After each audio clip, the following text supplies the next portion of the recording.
Hi guys, welcome back to Critical Flick. This week we're reviewing the newest installment in the Pirate series, Pirates of the Caribbean, Dead Men Tell No Tales. First off, as you can probably tell, our faces kind of show how we feel about the movie.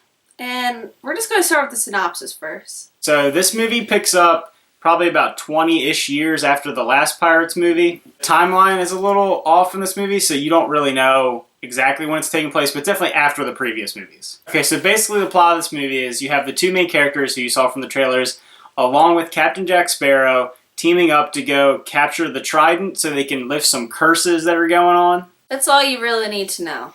Yeah, they make this story like really convoluted, and at its bare minimum, that's literally all it is.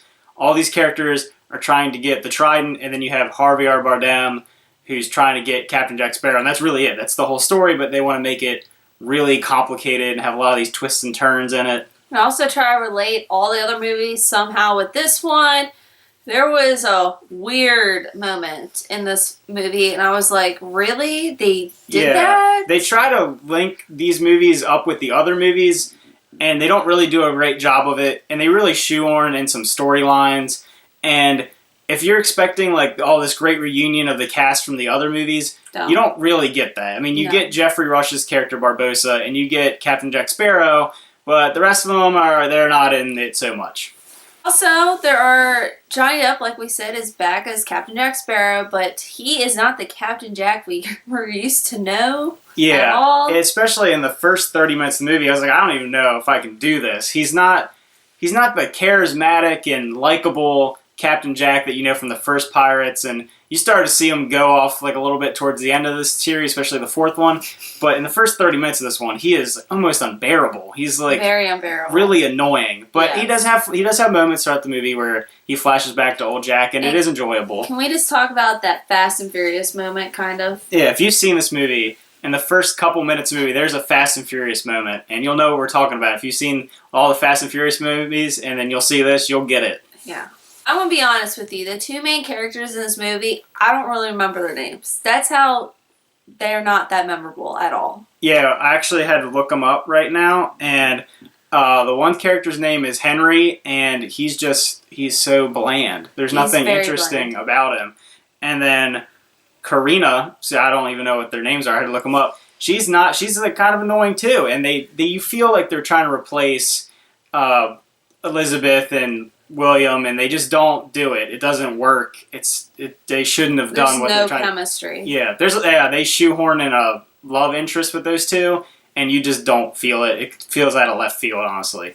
I will have to say that Harvey Bardem is pretty good in the film. He's probably second to the best bad guy throughout the Pirates series. One of the things I really liked about Harvey Bardem's Captain Salazar is that it felt almost like a horror aspect to the movie, and it got really dark and really serious when he was on screen, and I felt like that was really needed in this movie because it's really goofy throughout the whole movie. There's a lot of slapstick action and constant joking, and when he was on screen, it made the movie much more serious. So some of the special effects in this movie look really cool, especially surrounding Harvey Bardem's character and his crew. It reminded me a lot of how in the first Pirates you have like the skeleton crew of Barbossa. These are more like ghostly characters, but it has that same kind of feel, which I really like. Other than that, I thought the effects were really lacking, especially towards the end. It was a lot of green screen, CGI.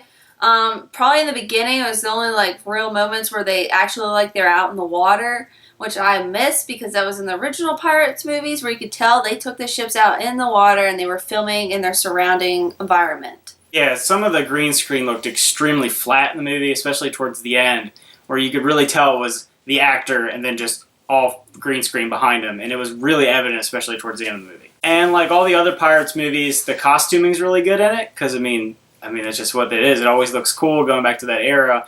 And that was probably the only thing, other than the score, that made me feel like this was an older Pirates movie. The costuming and the score brings that kind of emotion back, but the rest of it was like, oh, I can understand why they stopped making these movies. I still felt like the costuming was kind of, I don't know. It was overtaken by the CGI to me. If you're expecting a Pirates that you've, grown up to know, the very first one or even the second one, this is not the movie. I would not suggest anybody really go see this movie. If you wanted to see it, rent it, but I was very disappointed in this film. I don't even know why they made it, to be honest. Yeah, I would agree. Especially at the end of the movie, I felt like, why did they even make this movie?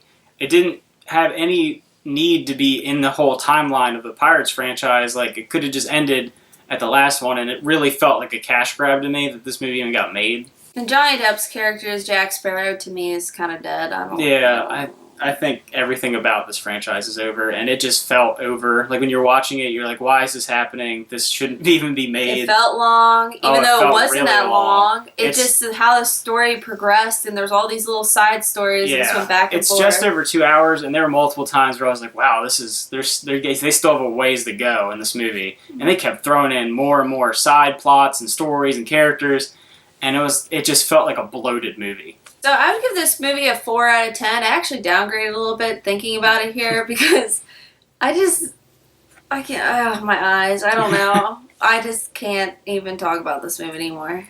Yeah, if I were to give it a score, I'm a little more generous. I'd probably give it like a 5 out of 10.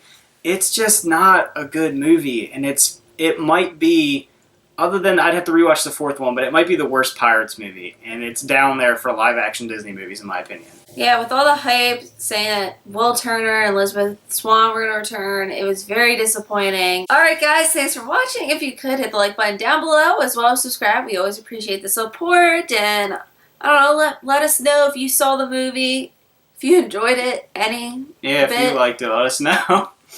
So, yeah, see ya. Bye.